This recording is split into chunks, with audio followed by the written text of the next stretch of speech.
Guarantee of profit to പാർട്ട്ണറിലെ ഒരു question നമുക്ക് ചെയ്ത് നോക്കാം. അപ്പോൾ ഇതേപോലെയുള്ള വീഡിയോസ് കിട്ടാൻ വേണ്ടിയിട്ട് നമ്മുടെ ചാനൽ ഒന്ന് സബ്സ്ക്രൈബ് ചെയ്യുക, അതുപോലെ തന്നെ വീഡിയോ ഒന്ന് ലൈക്ക് ചെയ്യാം കേട്ടോ. നമ്മളിങ്ങനെ ചെയ്യുന്ന ഷോർട്ടായിട്ട് ചെയ്യുന്ന വീഡിയോസ് നിങ്ങൾക്ക് മനസ്സിലാകുന്നുണ്ടോ എന്ന് താഴെ ഒന്ന് പറയാം. അപ്പൊ നമുക്ക് അറിയാലോ നിങ്ങൾ എത്ര പേരിലേക്ക് ഇത് കറക്റ്റായിട്ട് എത്തുന്നുണ്ട് എന്നുള്ളത്. ക്വസ്റ്റ്യൻ നോക്കാം. സിമി, മിനി, സുനി 3 പാർട്ട്നേഴ്സ് ആണ്. അവരുടെ പ്രോഫിറ്റ്സ് ആൻഡ് ലോസസ് ഷെയർ ചെയ്യുന്ന റേഷ്യോ 2:2:1 ആണ്. And Suni was guaranteed A minimum amount of 20,000 ഒരു മിനിമം തന്നേക്കാം എന്ന് അവിടെ ഗ്യാരണ്ടി കൊടുത്തിട്ടുണ്ട്. അതാണ് അവിടുത്തെ guaranteed amount. Any deficiency shall be met by Simi and Mini. എന്തെങ്കിലും കുറവുകൾ ഉണ്ടെങ്കിൽ ഗ്യാരണ്ടി 20 അല്ലേ കൊടുത്തത്, 20,000 ഇല്ലെങ്കിൽ അത് സിമിയും മിനിയും കൂടി എന്ത് ചെയ്തോളാം, ഡെഫിഷ്യൻസി മെറ്റ് ചെയ്തോളാം എന്നാണ് അവർ പറഞ്ഞിട്ടുള്ളത്. And profit for the year was 60,000.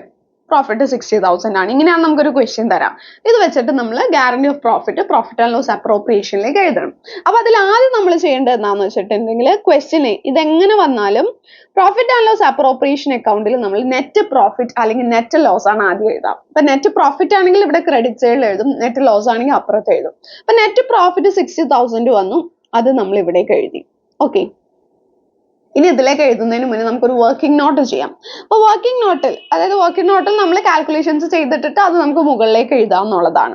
അപ്പോൾ ഇവിടെ 3 പാർട്ട്നേഴ്സ് അല്ലേ ഉള്ളത്, Simi, Mini and Suni. Simi is to Mini is to Suni. ഇവർ തമ്മിലുള്ള റേഷ്യോ എന്ന് പറയുന്നത് 2:2:1 ആണ്. ഇവർ 3 പേര് തമ്മിലുള്ള റേഷ്യോ. ഇനി ഇവിടെ കിട്ടിയിരിക്കുന്ന നെറ്റ് പ്രോഫിറ്റ് എന്ന് പറയുന്നത് 60,000 ആണ്. ഇത്രയും കാര്യങ്ങളാണ് നമുക്ക് അറിയാവുന്നത്. ഇത് വെച്ചിട്ടാണ് നമ്മൾ ഗ്യാരണ്ടി, പിന്നെ ഗ്യാരണ്ടീഡ് എമൗണ്ട് ഉണ്ടല്ലോ, ഗ്യാരണ്ടി കൊടുത്തിരിക്കുന്നത് 20,000 ആണ്. അപ്പോൾ ആ 20,000 ഇവിടേക്ക് എഴുതാം. ഇനി നമ്മൾ ഈ ഒരു ക്വസ്റ്റ്യനിൽ എന്താ ചെയ്യേണ്ടതെന്ന് വെച്ചിട്ടുണ്ടെങ്കിൽ ഈ നെറ്റ് പ്രോഫിറ്റ് എന്ന് പറയുന്ന 60,000 രൂപേനെ ഇവരുടെ ന്യൂ റേഷ്യോയിൽ വീതിച്ച് നോക്കാം. അപ്പൊ സിമിക്ക് എത്ര കിട്ടുന്നു, മിനിക്ക് എത്ര കിട്ടുന്നു, സുനിക്ക് എത്ര കിട്ടുന്നു എന്നുള്ളത് നമുക്ക് അറിയാൻ വേണ്ടിയിട്ട് സാധിക്കും. അപ്പൊ എങ്ങനെയാ ചെയ്യാം, 60,000 ആണ് നെറ്റ് പ്രോഫിറ്റിന് 2:2:1 റേഷ്യോയിൽ ഡിവൈഡ് ചെയ്യുമ്പോൾ എത്ര വരും, ഇത് 2/5, ഇത് 2/5, ഇത് 1/5. കാരണം 2 + 2 + 1 എന്ന് പറഞ്ഞാൽ 5 അല്ലേ. അപ്പൊ അങ്ങനെ നമുക്ക് കിട്ടും. എന്നിട്ട് ഇനി എന്ത് ചെയ്യണം, 60,000 ഇൻറ്റു 2/5 ചെയ്യാം. 60,000 ഇൻറ്റു 2/5 ചെയ്യുമ്പോൾ സിമിക്ക് ആ നെറ്റ് പ്രോഫിറ്റിൽ നിന്ന് എത്ര കിട്ടിയെന്ന് അറിയാം. അതേപോലെ 60,000 ഇൻറ്റു 2/5 ചെയ്യുമ്പോൾ മിനിക്ക് എത്ര കിട്ടിയെന്ന് അറിയാൻ പറ്റും. 60,000 ഇൻറ്റു 1/5 ചെയ്യുമ്പോൾ സുനിക്ക് എത്ര കിട്ടിയെന്നുള്ളത് നമുക്ക് അറിയാൻ വേണ്ടി സാധിക്കും. അപ്പൊ അത് നമുക്ക് ചെയ്തു നോക്കാം. അപ്പൊ എത്രയാണ് വരുന്നേ, 60,000 ഇൻറ്റു 2/5 എന്ന് പറയുമ്പോൾ 24,000 ആണ്. അപ്പോൾ ഇവിടെ നോക്കാം, സിമിക്ക് ആ പ്രോഫിറ്റിൽ 24,000 കിട്ടുന്നു, മിനിക്കും 24,000 കിട്ടുന്നു. ദെൻ സുനിക്ക് എത്ര കിട്ടുന്നുണ്ട്, 60,000 ഇൻറ്റു 1/5 ചെയ്യുമ്പോൾ 12,000 ആണ് കിട്ടുന്നുള്ളൂ. അപ്പൊ ആര് പ്രശ്നം ഉണ്ടാക്കും, സുനി പ്രശ്നം ഉണ്ടാക്കും. കാരണം എന്താ, സുനിക്ക് ഗ്യാരണ്ടി കൊടുത്തത് 20,000 രൂപയാണ്. 20,000 തന്നേക്കാം എന്നാണ് ഗ്യാരണ്ടി കൊടുത്തിരുന്നത്. അപ്പൊ ആ 20,000 കൊടുക്കണമല്ലോ. അപ്പൊ ഇവിടെ എത്രയുണ്ട് ഡെഫിഷ്യൻസി എന്ന് പറഞ്ഞാൽ കുറവ്. 20,000 കൊടുക്കാം എന്ന് പറഞ്ഞു, 12,000 കിട്ടിയിട്ടുള്ളൂ. അപ്പൊ എത്ര രൂപ കുറവുണ്ട്, 8,000 rupees കുറവുണ്ട്. ഇത് ആര് കൊടുക്കണം, ഈ സിമിയും മിനിയും കൂടി ഈ 8,000 രൂപ കൊടുക്കണം. അവർ തമ്മിലുള്ള റേഷ്യോയിൽ കൊടുക്കണം. അവർ തമ്മിലുള്ള റേഷ്യോ എത്രയാ, അതാ 2:2 അല്ലേ. 2:2 എന്ന് പറഞ്ഞാൽ 1:1, അതായത് പകുതിയാക്കി അവരപ്പോ കൊടുക്കും.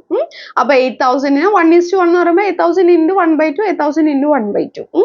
അപ്പൊ എത്ര സിമി കൊടുക്കും, സിമി 8,000ന്റെ പകുതി 4,000 കൊടുക്കും.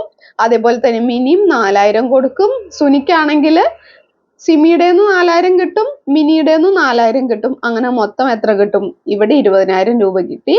ഇവരുടെ ആണെങ്കിലോ 20,000, 24,000 4,000 കുറച്ച് 20,000, ഇവിടെ 20,000. അപ്പൊ ഇതാ കൊടുക്കലും വാങ്ങലും ഒക്കെ കഴിഞ്ഞിട്ട് എത്ര ഇവർക്കുള്ളത്, സിമിക്കുള്ളത് 20,000, മിനിക്കുള്ളത് 20,000, സുനിക്കുള്ളതും 20,000. ഇനി ഇത് ഇവിടേക്ക് നമ്മൾ എഴുതുമ്പോൾ ഉണ്ടല്ലോ, നമ്മൾ ഫസ്റ്റ് ആരുടെ പേര് എഴുതണം, സിമിന്ന് എഴുതാം. സിമിന്ന് എഴുതിയിട്ട് സിമിക്ക് 24,000 ആയിരുന്നു കിട്ടിയിരുന്നത് ആദ്യം അല്ലെ, 24 ആയിരുന്നു കിട്ടിയത്. പക്ഷെ ഡെഫിഷ്യൻസി മെറ്റ് ചെയ്തു. അപ്പോ less deficiency met deficiency met, അതായത് ആ കുറവുള്ളത് നികത്തിയതാണ്. അപ്പൊ ആ 4000 കുറച്ചു കഴിഞ്ഞാൽ ബാക്കിയുള്ളത് 20,000 പുറത്തേക്ക് എഴുതാം. അതേപോലെ തന്നെ അടുത്ത ആള് മിനിയും അങ്ങനെ തന്നെ. മിനിക്ക് ഉണ്ടായിരുന്നത് 24,000 ആയിരുന്നു. കൊടുത്ത ഡെഫിഷ്യൻസി കുറയ്ക്കാം, മൈനസ് ഡെഫിഷ്യൻസി മെറ്റ്. 4000 രൂപയല്ലേ മെറ്റ് ചെയ്തത്, ഇപ്പൊ 4000 കുറച്ച് കഴിയുമ്പോൾ ഇവിടെയും 20,000. ഇനി സുനിയെ സംബന്ധിച്ച് സുനിക്ക് കിട്ടിയത് 12,000 ആയിരുന്നു. ആരുടെ നിന്നൊക്കെ കിട്ടി? Add deficiency met by Simi, short ആക്കിയിട്ട് എഴുതുന്നുള്ളൂ. Add deficiency met by Mini, അതായത് രണ്ടുപേരുടെ നിന്നും കിട്ടിയ 4000 രൂപ ഇവിടെ ആഡ് ചെയ്യാം. ആഡ് ചെയ്ത് കഴിയുമ്പോൾ ടോട്ടൽ നമുക്ക് എത്ര കിട്ടും? ഇവിടെയും 20,000 കിട്ടും. അപ്പൊ അക്കൗണ്ട് ടാലി ആയില്ലേ? ഈ സൈഡിൽ 60,000 രൂപ, ഈ സൈഡിലും 60,000 രൂപ. ഓക്കെ, അപ്പൊ ഇങ്ങനെയാണ് നമ്മൾ guarantee of profit to a പാർട്ട്ണറിന്റെ ഒരു പ്രോബ്ലം ചെയ്യുന്നത്. ക്ലിയർ ആണെന്ന് വിചാരിക്കുന്നു. അപ്പൊ വീഡിയോ ഇഷ്ടപ്പെട്ടെങ്കിൽ ലൈക്ക് ചെയ്യുക. Thank you.